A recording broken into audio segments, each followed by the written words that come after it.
notícia. É mais informação. Jornal da Manhã.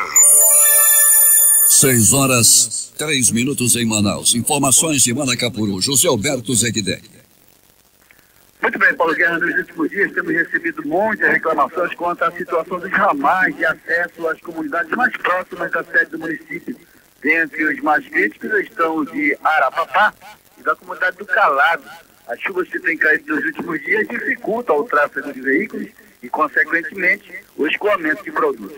Os moradores pedem providências por parte do poder público.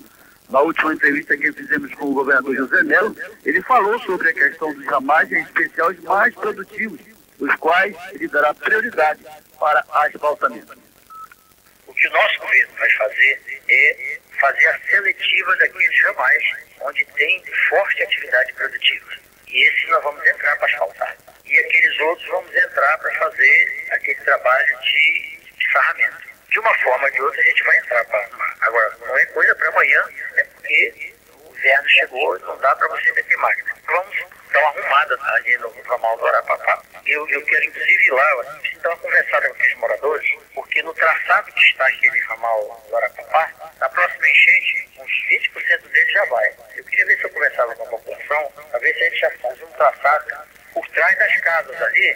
A gente tem um ramal pelo menos aí para os próximos 5, 6 anos. Mas o meu governo vai dar uma atenção muito especial a essas questões de ramais, porque é nesses ramais que eu quero ancorar a minha política de produção. Eu não vou simplesmente asfaltar por asfalto, vou asfaltar para dar uma atividade econômica aquilo ali, importante para quem mora lá, e importante também para a economia do Estado. O governador disse ainda que seu governo será voltado para a população do interior do Estado, e em especial a zona rural. Para o Jornal da Manhã, Zegdeg.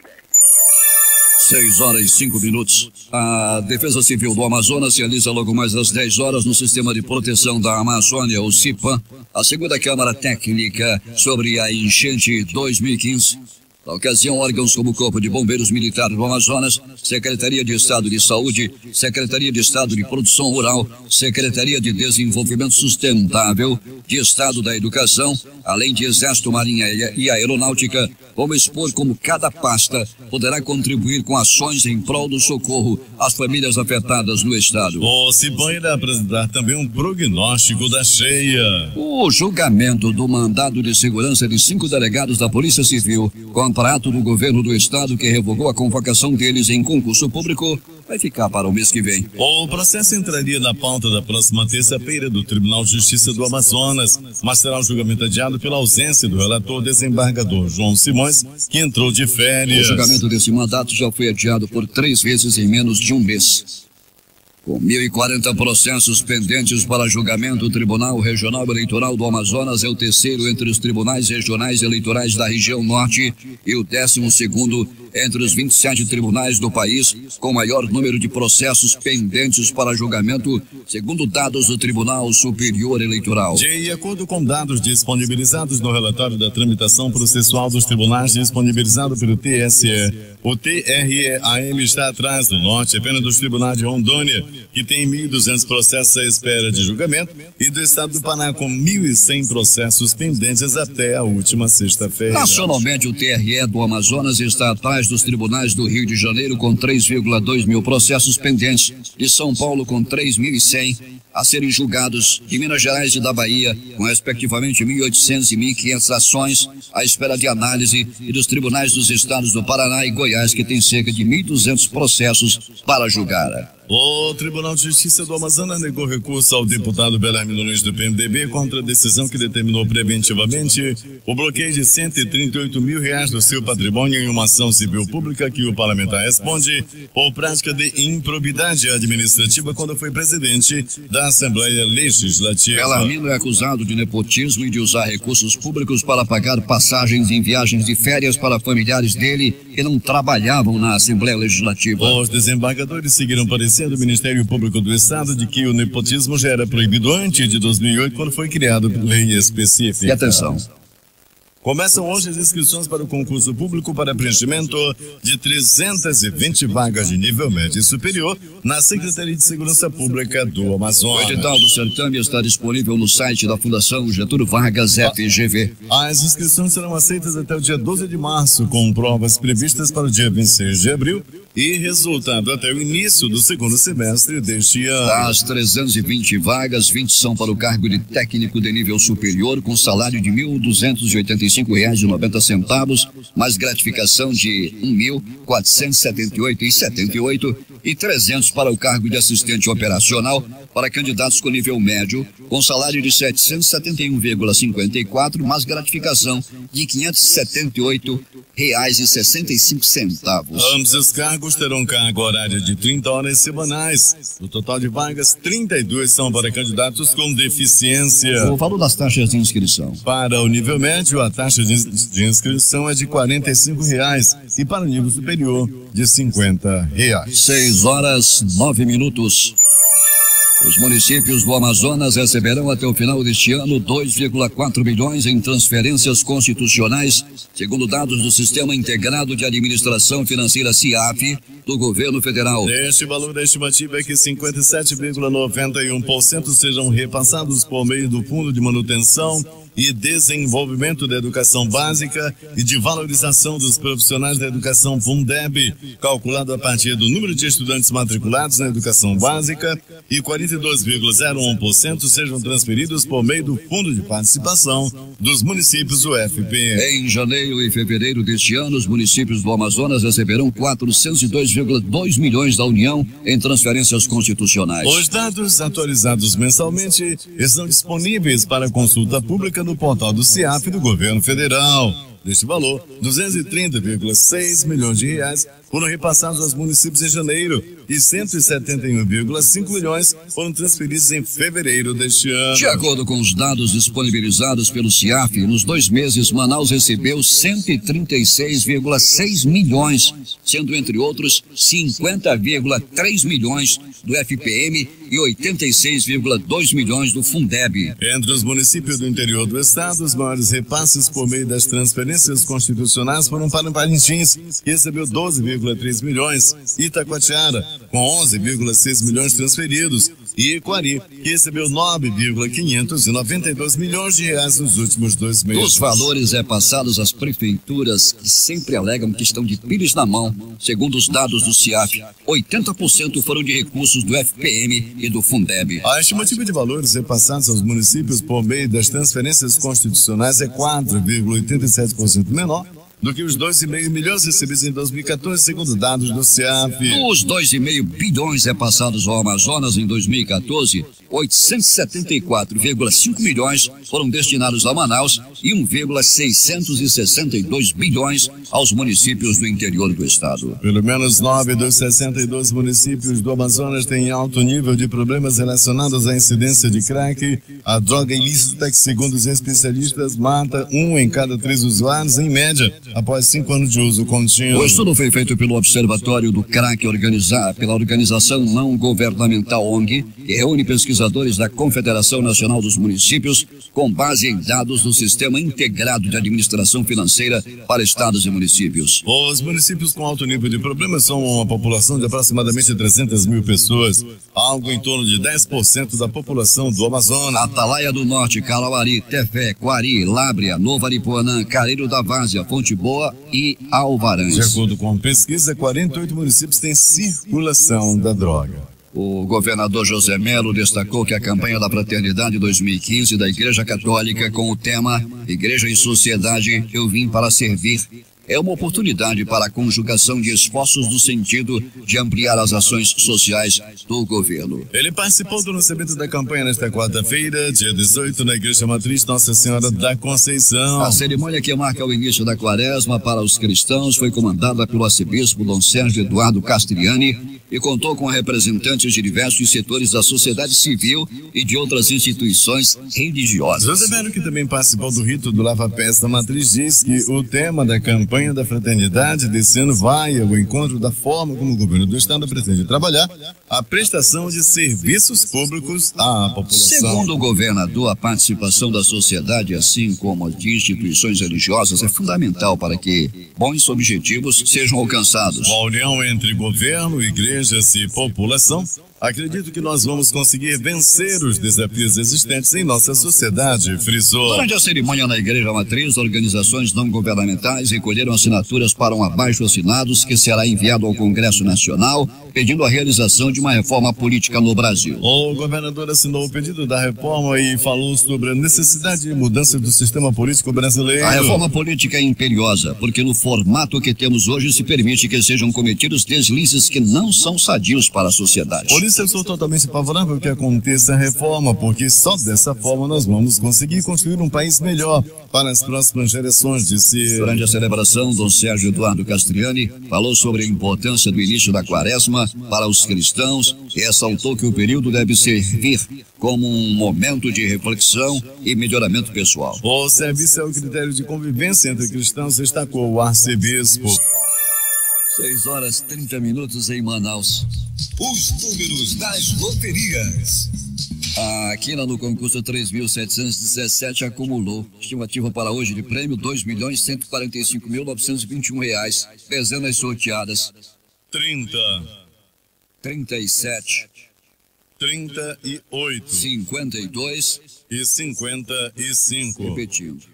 30. 37. 38. 52. E 55. A quadra saiu para 67 apostas, prêmio para cada uma, R$8.433,28. O terno teve 5.221 ganhadores com premiação individual de R$154,60. Para não fugir da regra, um apostador de São Paulo ganhou R$5.548.048,14 porque acertou os números da Mega Sena. As dezenas sorteadas foram 01, 02, 27, 28 46 e 47. 4 seguidas. 01, aliás, todas seguidas, 01 e 02. 27 e 28. 46 e 47.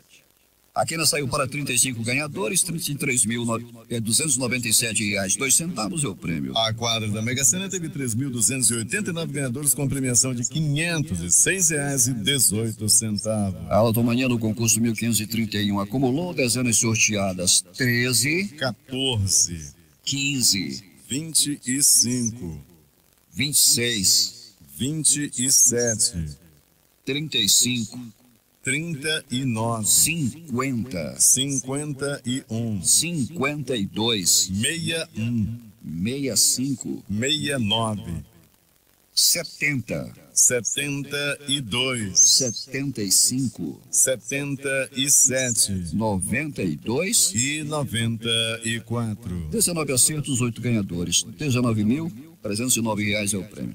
18 acertos, 57 ganhadores. O prêmio R$2.710,03. Loto Fácil, concurso 1172. Saiu para um apostador do Paraná. Ele vai receber daqui a pouco na Caixa Econômica R$1.744.500 mais 41 centavos. Com 14 acertos foram 705 ganhadores e o prêmio para cada um deles é de R$1.087,67. As dezenas da Loto Fácil foram estas: 02, 06, 08, 09, 10, 11, 12, 13, 14, 16, 19, 20, 23, 24 e 25. Repetindo os números da Loto Fácil: 02, 06, 08, 09, 10, 11, 12, 13, 14, 16, 19, 20, 23 24 e 25. 6h33 em Manaus. Esportes.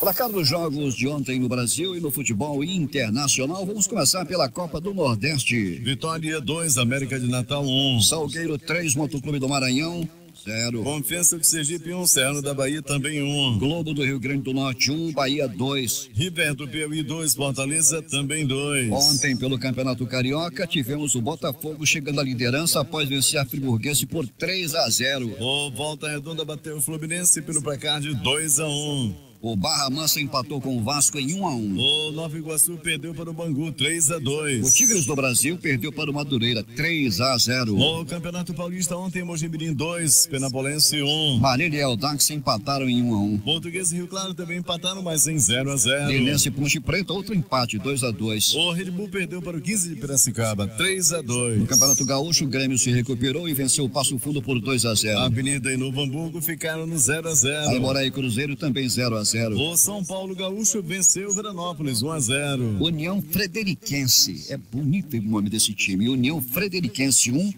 Lajeadense também 1. Brasil de Pelotas 0, São José 1. No Campeonato Catarinense tivemos ontem Internacional 2, Marcílio Dias 1. Guarani 3, Atlético de Ibirama também 3. Criciúma 3, Joinville 1. Chapecoense 0, Figueirense 1. No Campeonato Gaúcho, Craque 1, Goianésia 2. Grêmio Anápolis 0, Napolina 1. Trindade 1, Aparecidense 1.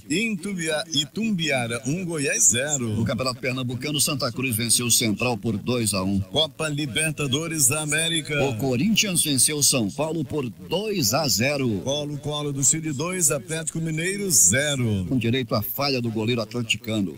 O Guarani empatou com o Sporting de Cristal do Peru em 2-2. O Guarani é do Paraguai. O Palestino do Chile perdeu para o Boca Juniors da Argentina 2-0. 2 jogos ontem pela Liga dos Campeões da Europa. Basel da Suíça 1, Porto de Portugal também 1. O Ruim Schalke 04 perdeu para o Real Madrid em casa 2-0.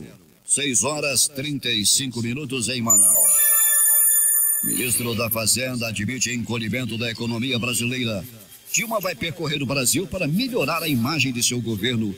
Escuta mostra que executivos foram informados na véspera da Operação Lava Jato. Conselho Nacional de Política Fazendária aproveitou feriados do Carnaval para reajustar de novo preços de referência dos combustíveis. Últimas notícias. A Bolsa de Valores de São Paulo fechou em alta nesta quarta-feira de cinzas, marcada pelo vencimento de opções sobre Ibovespa e do índice futuro, com o resultado trimestral da Usiminas entre as notícias locais no radar, após a companhia diária divulgação do balanço na semana passada. O Ibovespa, principal indicador da Bolsa Paulista, subiu 1,27% aos 51.280 pontos. O dólar fechou em alta frente ao real. A moeda norte-americana fechou cotada a R$ 2,8422, em alta de 0,38%. O índice geral de preços de mercado, IGPM, avançou 0,16% na segunda prévia de fevereiro, após alta de 0,55% no mesmo período de janeiro, informou a Fundação Getúlio Vargas nesta quinta-feira. O IGPM é utilizado como referência para a correção de valores de contratos como os de energia elétrica e aluguel de imóveis. A Bolsa de Tóquio fechou no maior nível em 15 anos nesta quinta-feira, à medida que os investidores voltaram a se interessar por empresas cujo foco passou a ser crescimento e eficiência. Em outras partes da Ásia, incluindo China, Hong Kong, Coreia do Sul, Singapura, Taiwan, Malásia, Vietnã e Indonésia, os mercados não operaram devido ao feriado do Ano Novo Lunar Chinês. O índice Nikkei das ações mais negociadas na capital do Japão subiu 0,36% a 18.264,79 pontos, atingindo o maior patamar desde maio de 2000. Depois de várias altas, o preço do petróleo está em queda nesta quinta-feira. O barril do Brent para entrega em abril iniciou o pregão em baixa no mercado de futuros de Londres, cotado a $59,55, variação de 1,61% em relação ao fechamento de ontem. A Receita Federal deposita hoje 300 milhões em restituições do lote residual do imposto de renda à pessoa física das declarações de 2008, ano base 2007, 2014, ano base 2013. Ao todo foram contemplados 160.715 contribuintes. As consultas ao lote residual podem ser feitas pelo site da Receita Federal, pelo telefone 146 ou pelos aplicativos da Receita Federal para tablets e smartphones. Bem no meio do carnaval, na segunda-feira, o Conselho Nacional de Política Fazendária, o CONFAS, ajustou o preço de referência dos combustíveis, gasolina, álcool e óleo diesel. O valor que é usado para a definição de impostos e menor que o cobrado nos postos subiu em 14 estados e no Distrito Federal. Esta é a segunda vez em 3 semanas ou 3 dias, que o órgão do Ministério da Fazenda atualiza os preços de referências dos combustíveis. O CONFAS não esclareceu por que subiu o preço de refresco 2 vezes no intervalo tão curto de tempo. O estado onde a tabela mostra os preços mais altos é o Acre. O litro da gasolina agora tem preço de referência de R$ 3,745. O etanol custa R$ 3,15 e o diesel R$ 3,19. E no Amazonas o valor de referência para a gasolina é de R$ 3,31. Etanol R$ 2,59, o diesel R$ 2,68. Isso é o valor de referência. As autoridades da Malásia detiveram uma jovem de 14 anos que supostamente tentava viajar à Síria para se unir à milícia jihadista do Estado Islâmico, informou nesta quinta-feira a imprensa local. A jovem foi detida pela unidade antiterrorista da polícia do aeroporto da capital Kuala Lumpur quando pretendia embarcar em um voo rumo ao Cairo. 14 militares ucranianos foram mortos e 173 ficaram feridos nas últimas 24 horas em combates com separatistas pró-Rússia no leste da Ucrânia, disse a agência Reuters, uma fonte militar de Kiev. A Ucrânia retirou na quarta-feira milhares de tropas do entroncamento ferroviário de Debaltseve depois de grande ataque dos rebeldes, apesar do acordo de cessar-fogo na semana passada. O presidente da Ucrânia, Petro Poroshenko, pediu que as Nações Unidas enviem forças de manutenção de paz para monitorar o cessar-fogo no leste do país, onde há mais de um ano são registrados confrontos com rebeldes separatistas pró-Rússia. Fontes do Talibã no Afeganistão informaram nesta quinta-feira que negociadores do grupo terão uma primeira rodada de reuniões com autoridades dos Estados Unidos no Catar, ainda nesta quinta-feira. A primeira sessão ocorrerá hoje no Catar e depois haverá outra na sexta-feira. Vamos ver o que acontece uma vez que conversas anteriores não trouxeram nenhum resultado, disse um membro do Talibã no Afeganistão por telefone do Catar. Mesmo com o fevereiro mais chuvoso em 9 anos, o sistema Cantareira tem recebido um volume de água 46% abaixo da média histórica para o mês. Boletim da Agência Nacional de Águas ANA mostra que a entrada de água nos reservatórios ainda está 30,5 mil litros por segundo menor do que o esperado, resultado do efeito esponja provocado pelo solo seco. Essa diferença corresponde ao dobro do que a Companhia de Saneamento Básico de São Paulo tem retirado para abastecer cerca de 6,5 milhões de pessoas na região metropolitana. As autoridades da Malásia detiveram uma jovem de 14 anos que supostamente tentava viajar à Síria. E o ministro da Fazenda, Joaquim Levy, admitiu nesta quarta-feira que a economia brasileira pode ter encolhido no ano passado durante evento dirigido a cerca de 200 investidores e analistas do mercado em Nova York. Sobre as novas medidas de ajuste do governo, Levy reafirmou o compromisso com o rigor fiscal e com a meta de superávit primário de 1,2% do Produto Interno Bruto PIB para 2015, o equivalente a 66,3 bilhões de reais para todo o setor público, que envolve governo federal, estados, municípios e empresas estatais. Interceptações telefônicas feitas pela Polícia Federal mostram que o presidente da UTC, Ricardo Pessoa, e o vice-presidente da Engevix, Gerson Almada, foram alertados na véspera da deflagração da 7ª fase da Operação Lava Jato, no dia 14 de novembro de 2014. Segundo a Polícia Federal, os documentos obtidos com as interceptações trazem indícios substanciais de que ocorreu o vazamento das informações sobre a deflagração da operação. O documento anexado ontem a um dos processos relacionados à Lava Jato, as escutas e interceptações de mensagens telefônicas mostram que o advogado Renato Tai, que representa Ricardo Pessoa, alertou o executivo em mais de uma oportunidade sobre a deflagração da operação. Em um dos trechos destacados pela polícia, o advogado avisa a pessoa que há potencialmente um problema questionado pelo executivo se o problema vem do sul do país. Tai confirma.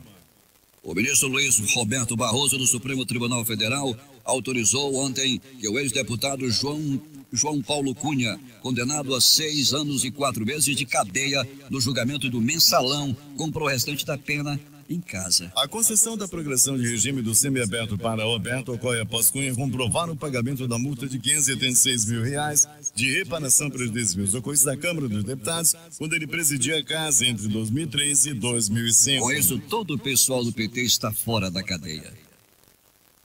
Em reunião com seu conselho político no fim da tarde de ontem, a presidente Dilma Rousseff definiu um conjunto de ações para tentar reverter o quadro de desgaste do governo, que vão desde a organização de viagens pelo país para visitar ou inaugurar obras, a retomada de conversas com a sociedade, inclusive com a imprensa e principalmente com os políticos aliados. Neste roteiro está previsto até um convite para uma conversa com o presidente da Câmara, Eduardo Cunha, cuja eleição representou derrota para o governo federal. A presidente vai sair do casulo, traduziu o ministro. A reunião do Palácio da Alvorada entre a presidente Dilma Rousseff com os ministros que integram o núcleo de coordenação política do governo ontem teve como objetivo tentar implementar os conselhos dados pelo ex-presidente Lula na semana passada. Há uma preocupação especial com a Câmara dos Deputados. O governo tentará duas ações: blindar a CPI da Petrobras e tentar salvar o pacote de ajuste fiscal do ministro da Fazenda, Joaquim Levy. São duas missões com elevado grau de dificuldade. Integrantes da articulação política foram informados que o PMDB deve escalar ninguém menos que o deputado Osmar Serralho,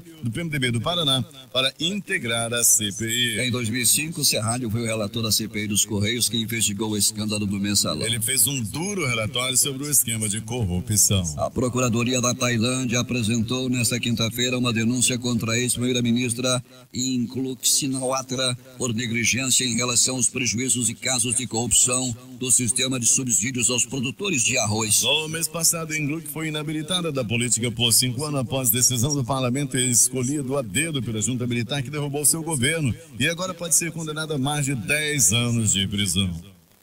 Uma noiva indiana se casou com um convidado do seu próprio casamento depois que o ex-futuro marido teve um ataque epilético no altar e desmaiou. Segundo o jornal The Times of India, o noivo, Jugal Kishore, de 25 anos, não havia revelado ser epilético. A noiva, Indira, de 23 anos, e a família dela. Ele caiu em frente aos convidados quando se aproximava dela. Enquanto Kishore era levado ao hospital, Indira, furiosa, decidiu trocar de marido. Imediatamente pediu ao homem da família do cunhado que era convidado da cerimônia que se casasse com ela. O convidado concordou. Estava doido para casar.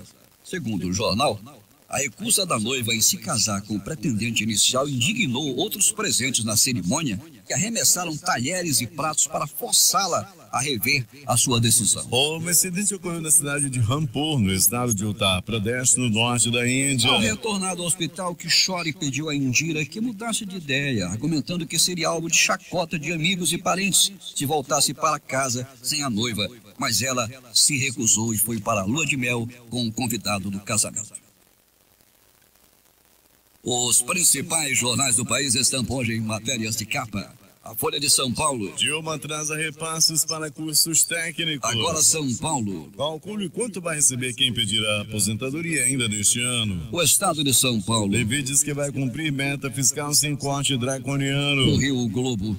Brasil deve ter 2 anos seguidos de queda do PIB. No Planalto Central, na capital da República, o Correio Brasiliense. Impasse ameaça deixar 460 mil alunos sem aulas. Estado de Minas. Uma prorrogação. 0 hora Porto Alegre. Mercado financeiro prevê recessão em 2015. Dois dos principais jornais do mundo no Reino Unido, The Guardian. A democracia está falhando, dizem bispos aos políticos. É do país na Espanha. Pensar e buscar estratégia para atenuar golpe do ERE. Edições locais, Jornal do Comércio. Amazonas prioriza a instalação de novos entrepostos. A crítica. Tiros a queima-roupa. Lutador é executado com 7 tiros. Matéria divulgada ontem no Jornal da Manhã. E o Em Tempo. Eu vim para servir. Essas foram as principais notícias de ontem e as primeiras de hoje. Termina aqui o Jornal da Manhã. Participaram dessa edição reportagens José Alberto Zegdeg, J. Rai e Alberto Peregrini. Operação de áudio Itamar Jardina, Milton Cabral e Carlos Luiz. Apresentação Eduardo Silva e Paulo Guerra. Nossa próxima edição amanhã às 5 horas e 45 minutos. Em instantes vai chegar aqui mais um super campeão de audiência. A grife dos comunicadores, Valdir Correia. E o programa que leva a sua assinatura. Bom dia.